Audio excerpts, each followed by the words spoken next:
We're supposed to find out tomorrow whether the Mayweather-Pacquiao fight is finally going to happen. But apparently now, you can't count on it. Pacquiao has agreed to the steroid testing that allegedly scuttled a March matchup. But Mayweather still won't sign off. Veteran boxing writer Bert Sugar tells Examiner.com that Mayweather is not afraid of Pacquiao per se, but maybe scared of losing since his marketability is tied to being unbeaten. Bob, can this make any sense to you?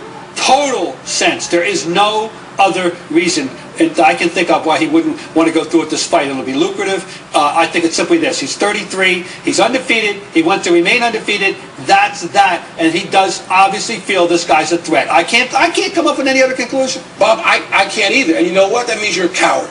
When you are a professional prize fighter, you take all comers. You think that Michael Spinks wasn't scared to get in that ring with Mike Tyson? He probably was, but he took the shot and he got in there. If this guy won't fight the best guy of his era, come on, can you imagine the fighters when you and I, and we've covered so much boxing in our lives, these guys are fearless. There's a courage it takes to step in the ring that I can't even imagine. But that's what the job calls for. And if you don't want to fight Pacquiao, and I've been saying for months that Floyd Mayweather is scared of getting in the ring with this guy. If you're scared to lose, that's a cowardly thing, and that is so shameful in boxing, I can't even imagine. I don't want to believe it. Consider that in 5 of his last 6 bouts, they wound up in decisions, not knockouts. He might have sense he's losing something. Yeah, he's losing, and he's also a coward if this is for real. Did you know that?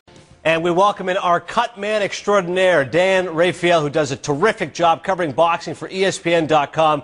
Dan, the frustration is palpable, the exasperation is plentiful, and I'm just speaking on a personal perspective. This would be the fight of the decade. So why won't Floyd Mayweather and his camp agree to fight Manny Pacquiao?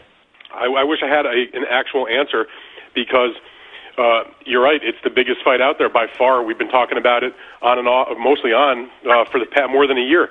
You know, both guys went through and had other interim fights, but even when they were getting ready to fight other opponents, when Floyd was getting ready to fight Shane Mosley, when Manny was getting ready to fight Josh Clottey, when the fight blew up the first time, going into both of those other promotions, everybody wanted to ask, well, when are you going to fight the other guy? More so than they were even talking about the opponent that they were facing. Why? I don't know why it's not happening. The Floyd Mayweather camp, complete silence. I've been trying to raise them like they tried to raise the Titanic, and they're silent. You know, whether you're talking to his publicist, Kelly Swanson, they can't get any answers. Even she can't get any answers. You know, Leonard Ellerby, who was one of his close advisors, isn't returning phone calls, emails, texts, which is not like him. You know, it's just complete silence on the other side. Floyd's off doing whatever he's doing. Well, since we don't have an official reason, it allows us to speculate just for fun, Dan. Is there any credence to the thought some people think that maybe Floyd's ducking Manny because it seems like Pacquiao's become the people's champ, and right now, pound for pound, he's the better fighter? Well, a lot of people, most people have Mayweather ranked behind Pacquiao on the pound-for-pound list. I know it irritates Floyd, even though he says it doesn't. But you'd think if you were really that irritated, the way to prove is to go in the ring and fight the guy. Obviously, you know, it's not like he's going to be a big underdog or anything. He probably, when the betting windows close in Vegas, he probably would be the favorite. I don't know why. I mean, I'm not going to sit here and say Floyd's afraid to fight him. I don't think that's fair. You know, he has fought lots of good fighters in his career. He has handpicked them at times, obviously. But you know, Pacquiao is the one that has continued to stay active, fight the top guys, and go out there and give the fans the fights that they want to see. Very quickly, Dan, who will they both fight instead, do you think? Well, I think as far as Floyd goes, he will sit out the rest of this year without question.